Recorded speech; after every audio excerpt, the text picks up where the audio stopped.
So what basically happened is, the week before we found out that he had died, we I'd started bleeding, so I was put on bed rest. And in all honesty, I knew the Tuesday before I went to the hospital that Matthew had probably gone. We didn't know he was a boy at the time.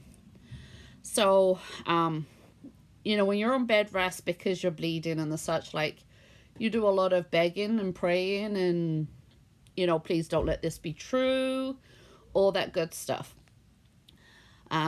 We had an ultrasound that Thursday, which was the 26th of July.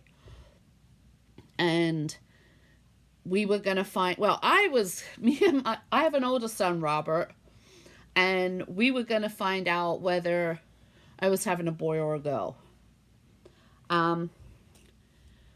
They did the ultrasound. Didn't even notice that there was no heartbeat at the time. I was just so excited. Robert was excited. AJ was excited. And the technician said, okay, I'm going to be right back. There was nothing in her voice that said any different. It was just, I'm going to be right back. So then I said to AJ, like, I'm going to ask him to tell me what we were having. Mm-hmm. And so he said, well, I ain't even going to know. I want to know. I'm out of this. I'm walking out. I'm going out of the room. And so I kept saying to him, well, I'm going to yell out pink if it's a girl. I'm going to yell out blue if it's a boy. I said, you're going to find out. He's like, don't you dare do it. So it was quite kind of comical that, we were just like joking backwards and forwards in regards to how we were going to tell people, what was going on. So my son, Robert, was with us, and he was standing there. I'm sorry, I'm going to get emotional and cry because it was one of the worst days of my life. And the technician came in and did the ultrasound again and just looked at me and said, your baby's dead. And I remember just screaming out loud. My son jumped into my arms and I said, you got to get AJ. So AJ came running in the room and I had to tell him that the baby that we were so excited about was dead. The rest of that day is pretty much a blur, even though I remember everything. We stayed there. I started throwing up right away. AJ started calling his mom and his dad. We couldn't get hold of my mom because she was in England. And we then, I was taken through the ultrasound and I'm hearing all these baby heartbeats around us. They're taken up to labor and delivery, but they put me in an area which is where they had a lot of people with C-section. They went there. And it was just like a myriad of people coming in and blood tests and paperwork. And the worst part is when they said, well, we have to test you to see what drugs you have in your system. It's like, I don't have drugs in my system. This was in July of 2012. So, it's going to be 10 years this year. So they asked what drugs I had taken. I said, I didn't take any drugs. I've been on bed rest. I don't do drugs. So, well, we have to test your blood for drugs, for alcohol, all that stuff. And it was like so accusatory, like we did something this. And I'm like, I didn't drink anything. We stopped drinking literally the year before. And I don't do drugs. I don't smoke. And then it was like, well, what did I eat? What was I eating that was the wrong thing? And basically it was nothing I did. They gave me this tablet and I could either hold it between my cheek or have it inserted. So I had it inserted to begin with, which was painful because they push it right up into your cervix. And yeah, I think you remember hearing me scream from outside the room when they did that. But you were talking with your mom because your mom had shown up. Yeah. Because at the time she was working at I think it was like a senior home or something like that. That was nearby the hospital we was at. So yeah, she was like very close by. Well, they started the medication to put me in labor. I'm just answering her question. Okay. They started giving me the medication to put me into labor at 2 p.m. on the 26th. And I then had Matthew on the 28th. And no, it wasn't even past my due date. My due date was December 4th, and this happened July. And this was at my 20. I say I was on bed rest for a week. And my ultrasound was from like my 20-week ultrasound, but because they put me on bed rest, they delayed that by a week, so I was 21 weeks. So we started having all this medication, and the nurse then couldn't find an IV in my arm because I was supposed to have had IV meds as well, and they couldn't find a vein in my arm, and the nurse was absolutely killing my arm. She kept the tourniquet around for 20 minutes trying to get my veins to pop. So I had to have all my medication administered orally. And then my friend AJ had to go to work. And I don't know if that was because he had to or he chose to, just to get some normalcy and to work out in his own mind what the hell was going on. But my friend Anne showed up and was pretty much a lifesaver. She stayed for literally all day Friday, which was the following day, because by the time we managed to get around to telling people what was going on, it was Thursday evening. And so she came in on all day Friday, and one of the nurses asked why we were laughing, because she was telling me stories about her then husband who was allergic to latex, and when she was dealing with her youngest son, a box of latex glove fell on her husband, and caused allergic reaction. And it was just a funny story. It was just a funny story, and it was what I needed to kind of get me through those moments. But the moments that I was by myself was terrible. A storm happened that night, and that afternoon, and I'm looking out the window, and there's this black and red butterfly. Just this beautiful black and red butterfly sat on the window. And it stayed there through this terrible storm that was going on outside. There was high winds, and the rain was beating against this window. And this beautiful black and red butterfly just stayed there. Didn't move, nothing. And I went and sat by the window, because I wasn't hooked up to anything. I went and sat by the window and saw it, and I just said, I know you're there. I know that's you. And I'm sorry Mommy couldn't.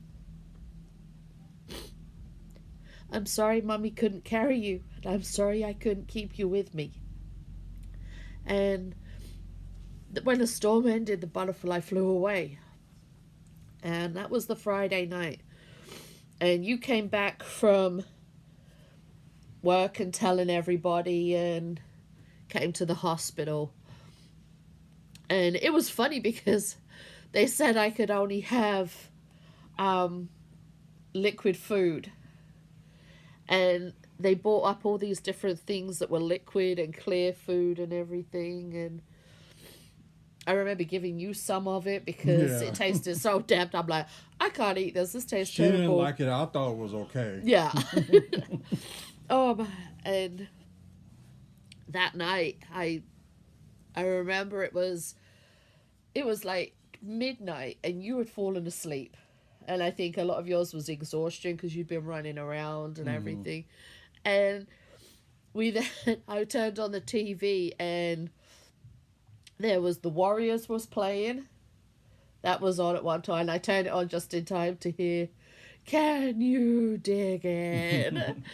So that Warriors is one of my go-to movies. Even now, it was beforehand, but even now it's one of my go-tos. And I remember just sitting there thinking, this is the weirdest and most horrible moment of my life. And then all of a sudden, I felt, the contractions like ramp up. And I didn't ask for pain med because I felt I deserved to be in pain. I felt I deserved to feel every single part of that labor. Um, and they ramped up, and we hit the button for the nurse to come in. And I said, "This baby's coming." And literally, as she walked in the door with the doctor, Matthew was born. And that was when we knew that he was a little boy. And we named him Matthew Aaron after my brother and a very dear friend of Right. ours who both have passed away. So it seemed appropriate that he carried their name. And let's be honest, his middle name being Aaron, I have to tell you a story about our friend Aaron. Our friend Aaron actually sadly died of a really horrendous asthma attack. And he was a big wrestling fan, which we are too. And one day I asked him to come to a wrestling event with us, and he said, "I got nothing to wear." And I said, I'm sure you got something to wear." He's like, "No, it's laundry day. I've got nothing to wear." I went, "Well, yeah, you do. Just put on some clothes." And he remember him coming to the truck, and he's wearing pajama bottoms and slippers and a hoodie. And we lost him. He died like a couple of months later. As I say, it was of a bad asthma attack. So we thought, our son being the little character that he probably would have been, that it was our way to honor one of our dear friends by giving him his name. Um, and as I say, at 1:34 a.m. on July 28th, 2012, my tiny little peanut was born. I don't know how you coped with it because I was too in my emotions. So, Mainly with me is just like just try to be strong for both of us. That's mainly what I was trying to do, and it was just like either like if I because even before her, like there were some kids I lost in the past, and I just like think to myself like after this happened with Matthew, I'm like, I'm not gonna be a good enough father. Like, what did I do? Because I did put the blame on myself for it, thinking that I did something wrong, you didn't do anything wrong. or was it just like bad luck on me? So that's why I was just it was just going through my mind, just like why. But I still think about him to this day. It's like I'm always happy. I always feel like a pat on the back or something because he's still around me. So Yeah. every time he puts a pat on the back, either whatever it is, it just that I know he's there with me. And the thing is, he was so tiny. And what broke my heart is my mistake was not letting my elder son come up the hospital to see him. But the situation was is that the person who we asked to keep Robert overnight kicked Robert out. Didn't tell us, and Robert was too scared to tell me. My son at the time was 12. He was too scared to tell us as well. And when I found out, I asked her, I said, "Why did you kick Robert out and not tell me?" And her response to me was, "Robert was too emotional, and I didn't want that emotion around my son, and it's not like your baby was real." Um,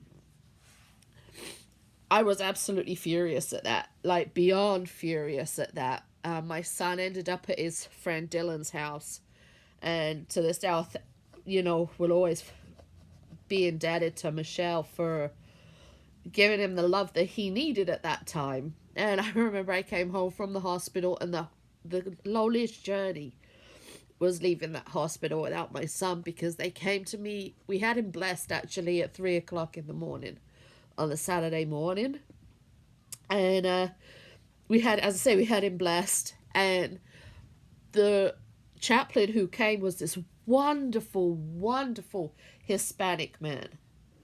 And he apologized. He said, "I don't speak much English, but let me bless your child in a language that I am familiar with." And he said, "And I promise you that these words will give you comfort." And it did. To this day, I don't know what he said. But he said his voice and his tone, and you could hear the love and passion in his words. And the nurse said to me afterwards, she said, would you like me to get an English speaking chaplain to come? And I said no, because to me that was perfect. You know, to me that was absolutely perfect, because obviously my accent will tell you I'm English. AJ's African American. In case you didn't know, Troy, just laying it out there. I'm black? You are. And, oh, excuse me, my nose is running. I don't have tissues. I might have a scrap piece of fabric. This is going to be really nasty, and I apologize. And, this one was ruined, so excuse me. Ooh. And so, us being, you know, of different nationalities, and, you know, our family dynamics, and the way that we had included so many different cultures into our lives, and it just seemed appropriate that that blessing that came from this wonderful Hispanic chaplain was just, to me, it was how it should have been. It was just perfect for him.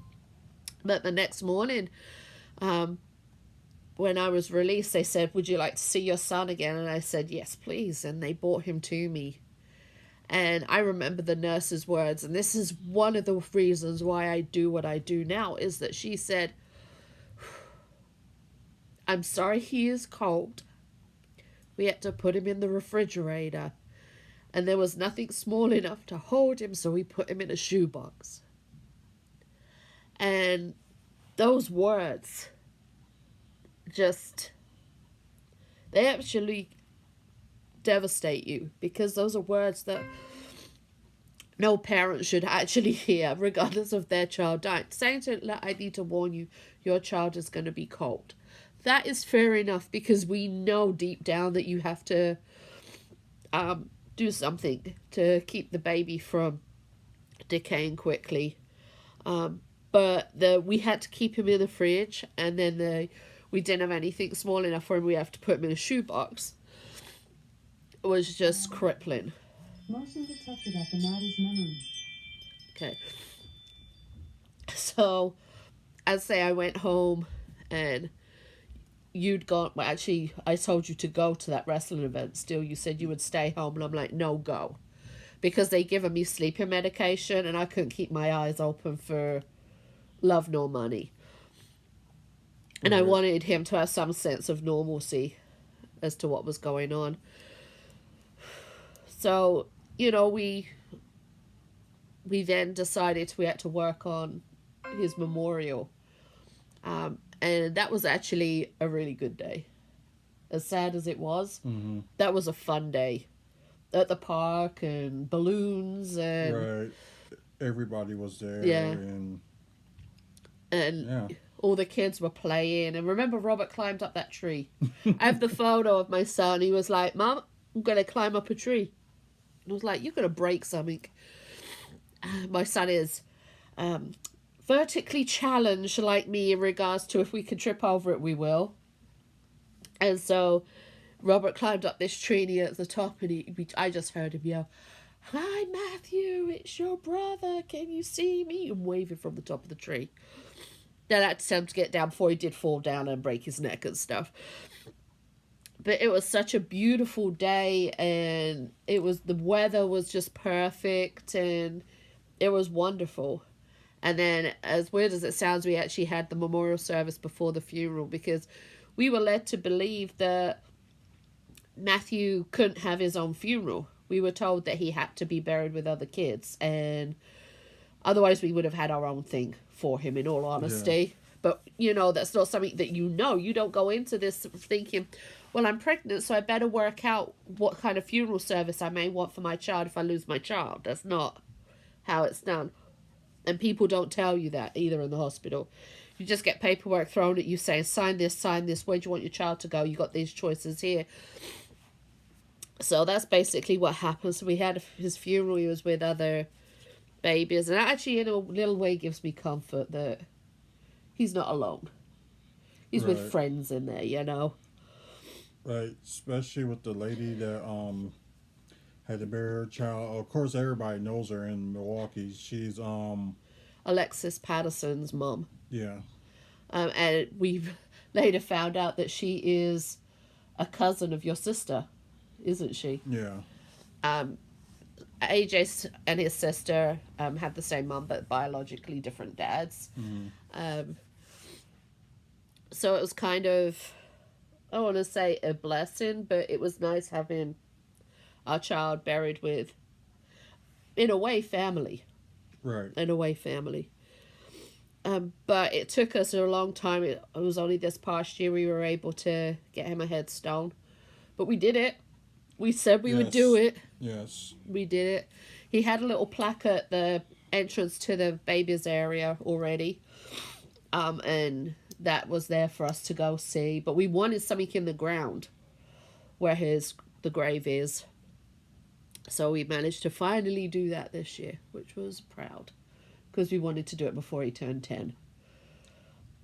And this is the crazy thing. The prices that they charge go up and up and up really quickly. right, So it's really hard, knowing what to pay and what to do and everything. And right. we then found out, what made it worse is that we then found out, oh, by the way, you could have paid this in installments. Remember he said, are you going to pay in installments? We're like, we could have done that. He's like, yeah, you could have paid in installments. We're like, well, no, we didn't even think of that, but, we're paying it all off Yeah, right now.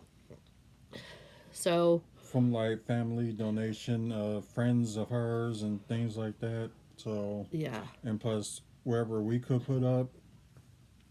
yeah. And a friend of mine came through right at the end and said, I'm going to help finish off that payment. She said, my child doesn't have a headstone either. And where her child is buried, they won't let any parent have one. It's a collective monument that's there. And so by her doing that, she felt that she had honored her child as well. And she sent me that money. If you remember, we were at Brewers game. Mm-hmm. And you had got to get us, what was it, drinks or ice cream or something? I did want to go get. It was something anyway. And you came back and I was crying. He's like, what's wrong? And I showed him and it was just like, wow. I think we was getting something else. I think it was that other time we was getting ice cream. But yeah, it was something else. Probably like a soda or something. Yeah. But it was just like, wow. Like... Yeah, and wow. I went to go get that stuff that they had for like was it Pride Night or something like that? No, it wasn't that night. It was the first game we went to of the season because we were still having to wear masks. So it was an afternoon game on a Wednesday. I remember that. Oh, okay. But either way, it was still one of those moments where you're out in public and all of a sudden it's like, boom, here you go. So it was a beautiful thing, but it was also kind of sad. I stood there when we saw it and cried once it was in the ground, and we just took the chance that it could be there. And we had lots of issues with them postponing it because of COVID, and it was like, come on, I just want this down. And then when it was there, I said, just go through. I want to see if it's there. And I got out the car, saw it, and literally was jumping up and down and waving at you. And I'm like, you gotta come. It's there. So that was a good thing. Right. Like I said, for everybody that did made like a contribution to like the headstones and stuff, we just want to say thank you. Oh my God, yeah. Thank you so much, especially as the costs have gone up so much now. I had a look at it the other day and they finally posted it on their website, and if we got it now, it would be like $1,600. So it's like going up and up and up. And that year was actually a very tough year for me because 3 months after Matthew died, I lost my grandma. And then 3 months after my grandma died, I lost my sister. And me and my sister were pregnant at the same time. And she died 12 days after my niece was born. So it was a really shitty ass year. Seriously, it was a shit year for me, especially. I'm not downplaying your grief because I know it was a very hard year for you. Yeah. But some good actually did come out of it is that the depths of his grief, we finally managed to get him help for his mental health, which he'd been battling. And, it was almost, we say that Matthew came into our lives just so he could help everybody, he could help us. Because me getting pregnant with him performed antigens in my system that pushed my MS into remission. Him coming in, it may sound strange, brought his mental illness to a head, to a point where he had to deal with it. And he did, and he's doing so well. I'm so beyond proud of how he's doing with his mental health and everything. And it's just, there are so many blessings that have come our way because of him. There's been some hardship too, and some other losses. People don't tell you that when you lose a child, you also lose a lot of other things. One, you lose yourself, who you were before that loss, completely. But we find out we lost family who just didn't understand. We lost friends who think after the funeral's done, you should be over it. My son's been gone nearly 10 years. I'm not going to get over it. You battle each day.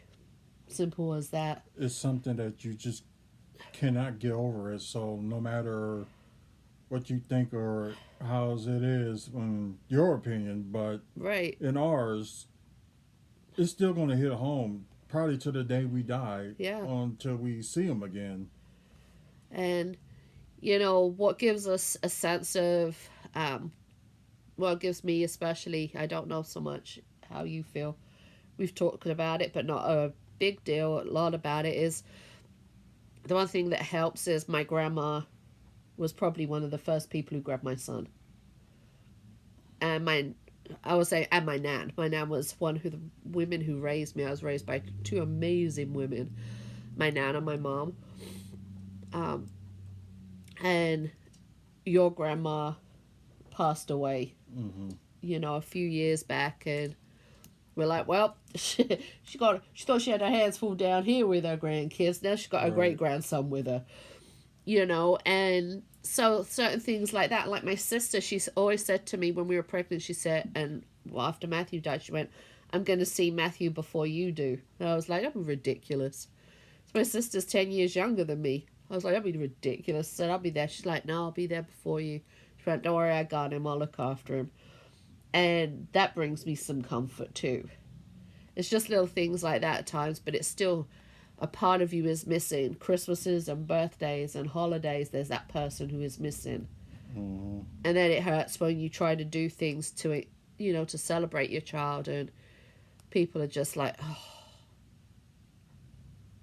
you're not done with that yet? No, I'm not fucking done with it. Kiss my ass, basically. So how do you feel about how things have gone since we've lost him? It's been like ups and downs, like you said, with like, whew. Don't have a panic attack. Yeah. I gotcha. It just happened. So just give me a moment. But he has panic attacks over some things. I got you.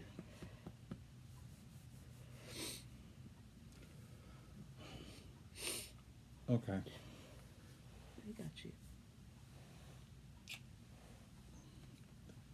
From like she was saying, like the loss of friends and like the family on my side was getting more like dysfunctional. Well, it was already dysfunctional, but it's like more and more dysfunctional over the years. And it's just like try to like keep stuff going with Wrestling Fans Speak Out. Like I said, we did have like a huge like following. Then with the drama and stuff that's going on here, and besides like losing him, yeah, it just got like harder. But I'd just like to say that although we kind of calmed down on certain things, but we kept going. The worst thing was when people say that we lied about Matthew. Right. And a lot of that had to do with the fact that we didn't want hundreds of people at his funeral. Right. We wanted it to be close family. Same with his memorial service, we wanted it to be close family. And there were people who we dealt with who took that as an attack on them. And then, because we didn't invite them, well, we lied. And then when we set up Maddie's memory, it was like, oh, you're doing that to rip people off. So we've faced a lot of hatred, and a lot of heartache with that. But we're tough. It's like this. Like, if we were trying to rip people off, do you think we'd be living in a better area already than what we are now? We live in one of the worst areas of Milwaukee. If you want to know how bad it is, look up the zip code 53206. There are TV shows that were done about this zip code. Both of them are actually on Netflix. Is it Netflix? No, it's not Netflix. Might be HBO. HBO Max. Yeah. And the areas that they're talking about is right where we are. You know, so if we were out there to rip people off and get money from people, trust me, we would do a better job at being out of where we are. Right. But it isn't. We set up Maddie's memory because, you know, there wasn't the help, there wasn't the support, there wasn't the memory packs, there wasn't enough burial gowns, there just wasn't enough. Period. And it started out with just helping the hospital Matthew was born at, and then it was like, well, St. Joe's needed some help, so we sent stuff to St. Joe's. Then it was Aurora Sinai needed some help, so okay, we'll get stuff to Aurora Sinai. Then it was West Dallas needed, okay, we'll get it to West Dallas. And then it was like, hey, you got some stuff for Racine? Well, shit, now I gotta go to Racine. Thankfully, I made friends with someone called Maggie who lives in Racine, and we were actually very close. So I'll go to her and we'll drop stuff off there. Then it went, yeah, this is Kenosha. Can we get some stuff? Like, oh, dear God. So then we go to Kenosha. Then we went to Waukesha. Then it was Germantown and West Bend. And then when I was camping, I go camping with my friend Maggie, again, a few times a year. We were like, okay, we had some requests from a few hospitals on the way. And another one was Grafton, too. Yeah, Grafton. And I had requests from some of the hospitals that were on the way. Whoever said hi, I can't read the name. I'm so sorry, but hi, we see you there. And so when I go camping, we loaded up my friend's truck with all of these memory packs and all of these blankets and these burial gowns. And she looked at me, she said, where the hell are you going to sit? I went, oh no, I'll find somewhere, but we got to get this all in. So we squeezed it all in. And we went and did, all of those deliveries. And we stopped at this one hospital that was near Madison on the way back. And the guy at the desk, he said, okay, what's this for? And I told him, and he looked at me and he went, you do that? And I said, yeah. I said, I make them myself. And he went, how many babies have you clothed? And I was like, I honestly don't know. And he said, well, God bless you. So I said, thank you. God bless you too. And so I'm in the truck on the way back and I went, Maggie, I said, he asked me how many babies we have clothed. And she went, do you even know? I said, I honestly don't know. Oh, I see who it is. It's Michael. Michael is actually, I'm sorry, I'm going to sidetrack. I have to introduce him to people. See, as soon as he said his daughter's name, I knew. See, I'm not Hazel, I'm Maddie's mum. You can ask Michael here, he'll agree with you. We are never our own names. And if you hear rattling above us, we have a raccoon in the attic. And it's that time of day. But anyway, Michael I actually know from Facebook. And then we stalk each other on Facebook and TikTok. But it's all done in friends. Anywho, he's got a beautiful daughter as well. Apart from his little girl who passed away, he's got this glorious other little girl who is just a handful. I'm telling you now, she is going to be a handful, and he's going to have to learn that he's going to be answering doors to guys going, and what the hell do you want? That is how it's going to be. I'm telling you right now. But anywho, so going back to, we were coming back from Madison, and while we were on our way back from Madison, she said to me, she goes, well, why don't you start adding up how many dresses you physically have donated? So we don't just donate burial gowns, we also do NICU gowns as well. And I said, so should I include NICU? And she went, yes. So I'm sitting there, and it's what she started me keeping a journal with all my totals in, because I'm going through like the photos. I'm going, okay, this donate, and I'm lucky when I put donations out, I'll take photos of where we go, and I'll write on the post, okay, X amount of gowns here, X amount of gowns there, and all this lot. So I went through it all, and I'll actually add you the totals for this year that have, well, up until the end of 2021, because we haven't actually taken anything this year yet, because we haven't been able to. Up until the end of 2021. Hi, Tina. Say hi back to her for me, please. Up till 2021, we have donated, I don't think I've even told you this, between burial gowns and NICU gowns, we have donated 11,500 gowns. Oh, wow. So that's 11,500 babies that we have dressed. That's amazing. Hat-wise, the hat-wise is going to blow you away on this one. Hat-wise, we have donated 15,000 baby hats to NICUs and to child loss and infant loss. Blankets were slightly lower. We're only at 9,000 for blankets. But bless you, doggies. My dogs are sneezing. So we have, all that gone out. The bereavement packs, we didn't always put them in folders. Sometimes we'd actually fold up the paperwork and put them in envelopes and that sort of thing. Oh, excuse me. That wise, every memory pack that we have donated has had that information in. So, let's say this is a smaller version of them, because we have a bigger blanket, a bigger teddy bear, and I don't have anything else to hand. Otherwise, I would show you. But we have other stuff that go with it to make it bigger for local hospitals. For those and the memory pack, the bereavement packs, we are at 7,000 of those that we have donated to hospitals and shipped out to people, and not just nationally, internationally as well. Right. The one that really got us is, I don't know if you remember me waking you up going, we got to send shit to Saudi Arabia. You're like, excuse me, where we're going, where? Yep, Saudi Arabia.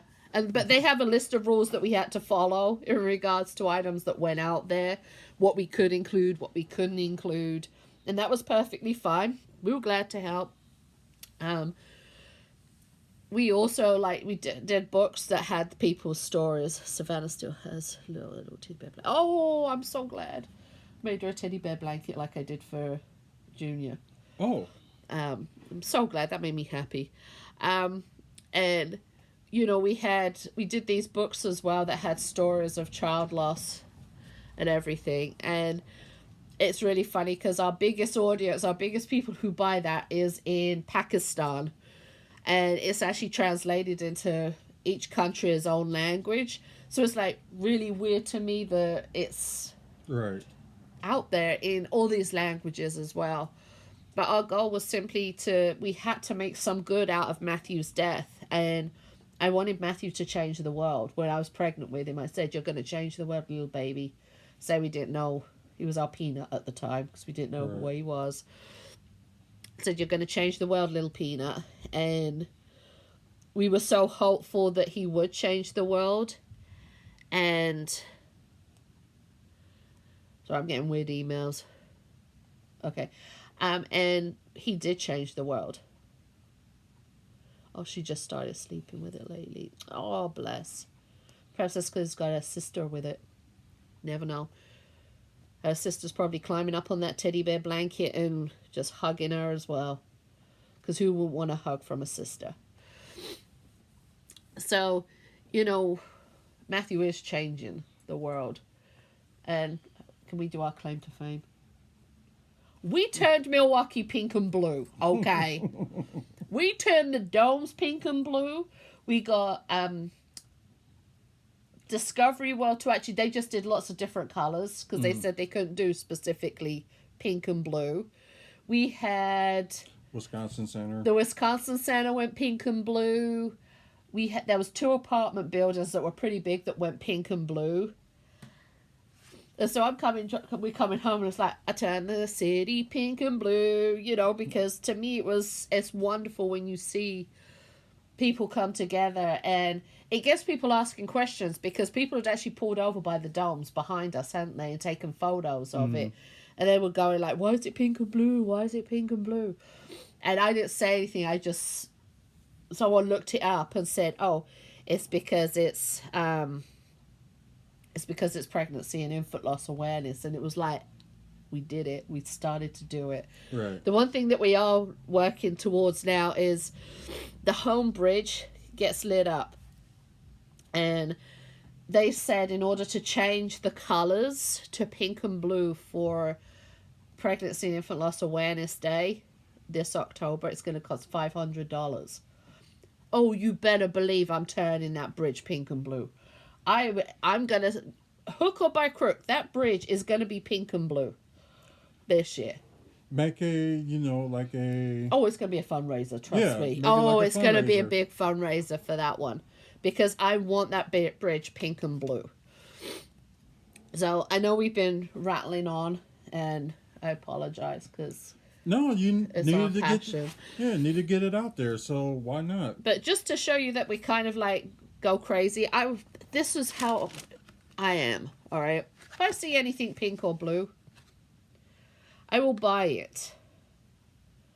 I have pink and frickin' blue scissors. I don't even know if these are fabric scissors or not. Probably not. No, they're fabric scissors, so that don't you use them. I ain't gonna use them. Better not use them. What I'm gonna need them for? I don't know. They do that at the Peace Bridge. Oh, I'll have to have a look that up and have a look and see it. My phone is actually getting really low, but I'm looking around because I want to see if there's anything I should show off for people. Oh, the one thing we also do is, do you want to pass me that frame that's got the little Native American shoes in? Yeah. This actually lost me a lot of support on Facebook. As many of you know, a lot of Indigenous children's bodies were found under... No, I'm not sick. I've been crying. That's why I sound this way, because I'm all bunged up now because I was crying earlier talking about finding out about Matthew passing away. Unless you mean sick and twisted, then we got a whole different story going on, because you've seen me on Facebook. You know I'm not all there. Anywho, so it's very important to me that people remember those Indigenous children who are found buried under reform schools. Not just in Canada, but across the US and across the world. What people may not be aware of is some Indigenous children were actually shipped off to Ireland, off to England, and sadly the same fate awaited them there. I ain't finishing. You can't even make me either. So I lost a lot of support on Facebook for posting this. And this I always keep around now, to show that we remember every child, because every child does matter. These shoes I purchased at a yard sale. Well, it was a yard sale, it was a estate sale. And the gentleman who lived there was Native, and his stuff was going to be thrown away otherwise. So I wanted to keep it as a memory of those children, because it's so important that we remember all those children. It's also important that we remember that this isn't something that just happened in the past. The atrocities that are happening to Native American families still goes on today. So I wanted to do that. But I think we need to end it because my stomach just growled in an unholy manner. And because it's getting dark, that sort of thing. Right. So I want to thank everybody who tuned in and watched us.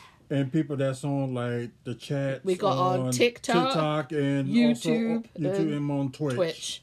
We kind of wanted to storm everywhere. So, big hugs to you, Michael and Tina. Much love to you both. You know that I adore you and your family. So just big hugs to you. And big hugs to everybody who's gone through child loss. You know, Right. there are no words that will ever bring you comfort. But just know that there's a group of us parents who are out there. And never let nobody tell you different. Yeah, there's parents of us who are out here, you know, who we've got your kids. Michael can attest to the fact that whenever I do something crazy or stupid, like jumping in frozen lakes, I always carry babies' names with, and his daughter has sat on my shoulder many a time during Lego walks and bike rides and polar plunges. So I'll always carry your children and they'll always be remembered. So much love to you all, and we'll catch you all soon. Bye.